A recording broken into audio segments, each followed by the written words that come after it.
Moses summoned all Israel and said to them, "You have seen with your own eyes all that the Lord did in the land of Egypt to Pharaoh and all his servants and to all his land. The great testings of your own eyes have seen, and those great signs and wonders. But the Lord has not given you a heart to understand, or eyes to see, or ears to hear until this day.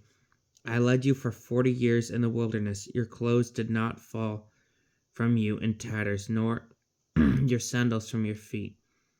It was not bread that you ate, nor wine or beer that you drank, so that you might know that I, the Lord, am your God.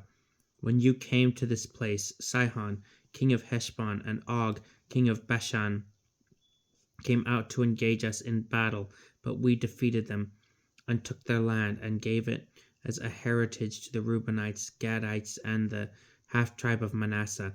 Observe carefully the words of this covenant, therefore, in order that you may succeed in whatever you do. You are standing today, all of you, in the presence of the Lord your God, your tribal heads, elders, and officials of all the men of Israel, your children, your wives, and the resident alien who lives in your country, from those who cut wood to those who draw water for you, to enter into the covenant of the Lord your God, which the Lord your God is making with you today, with its curse, so that he may establish you today as his people, and he may be your God as he promised you, and as he swore to your ancestors, to Abraham, Isaac, and Jacob. But it is not with you alone that I am making this covenant with its curse, but with those who are standing here with us today in the presence of the Lord our God, and with those who are not here with us today. You know that we lived in the land of Egypt, and that we passed through the nations that you too passed through, and saw loathsome things and idols of wood and stone, of gold and silver, that they possess. There may be among you a man or woman, or a clan or tribe, whose heart is now turning away from the Lord our God to go and serve the gods of these nations. There may be among you a root bearing poison and wormwood. If any such person, after hearing the words of this curse, should congratulate themselves, saying in their hearts, I am safe, even though I walk in stubbornness of heart, thereby sweeping away any moist and dry alike, the Lord will never consent to pardon them. Instead, the Lord's burning wrath will flare up against them. Every curse written in the book will pounce on them, and the Lord will blot out their name from under the heavens. The Lord will single them out from all the tribes of Israel for doom, in keeping with all the curses of the covenant written in this book of the law.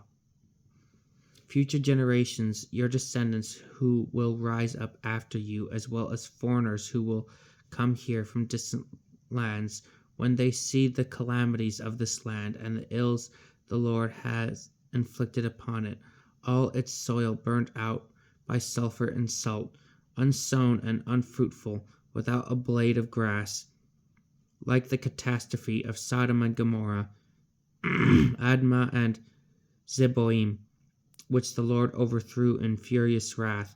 They and all the nations will ask, why has the Lord dealt thus with this land? Why this great outburst of wrath? And they will say, because they abandoned the covenant of the Lord, the God of their ancestors, which he had made with them when he brought them out of the land of Egypt. And they went and served other gods and bowed down to them, gods whom they did not know and whom he had not anointed to them. So the anger of the Lord flared up against this land and brought on it every curse written in the book. The Lord uprooted them from their soil in anger, fury, and great wrath, and cast them out into another land as they are today.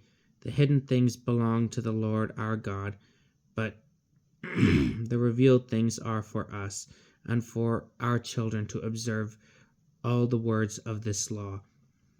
When all these things, the blessing and the curse which I have set before you, come upon you, and you take them to heart in any of the nations where the Lord your God has dispersed you, and return to the Lord your God, obeying his voice according to all that I am commanding you today, you and your children with your whole heart and your whole being, the Lord your God will restore your fortunes and will have compassion on you.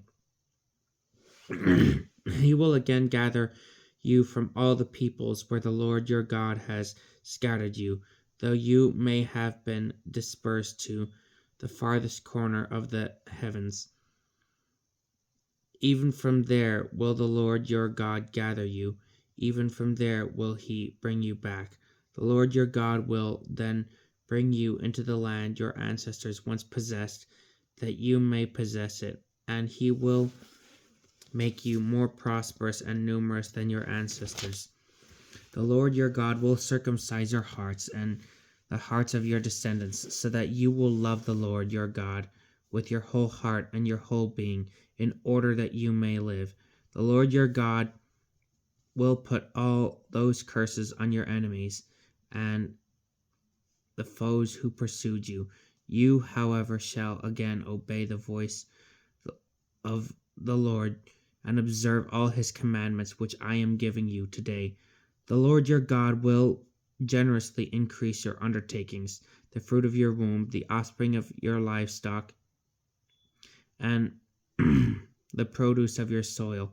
For the Lord your God will again take delight in your prosperity, just as he took delight in your ancestors, because you will obey the voice of the Lord your God, keeping the commandments and statutes that are written in the book of the law. When you return to the Lord your God with your whole heart and your whole being. For this command which I am giving you today is not too wondrous or remote for you. It is not in the heavens that you should say, who will go up to the heavens to get it for us and tell us of it, that we may do it. Nor is it across the sea that you should say, who will cross the sea to get it for us and tell us of it, that we may do it.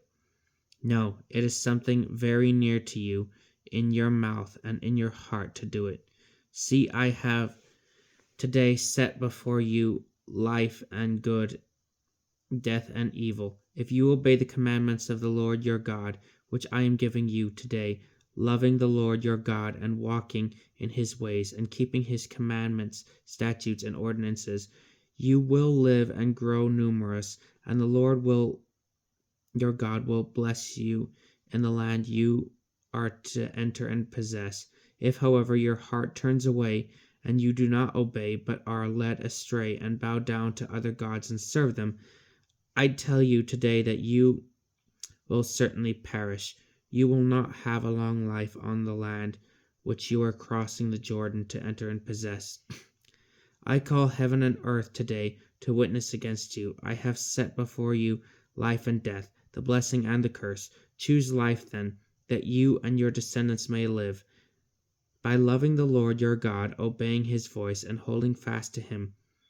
For that will mean life for you, a long life for you to live in the land which the Lord swore to your ancestors, to Abraham, Isaac, and Jacob, to give them. This is the word of the Lord.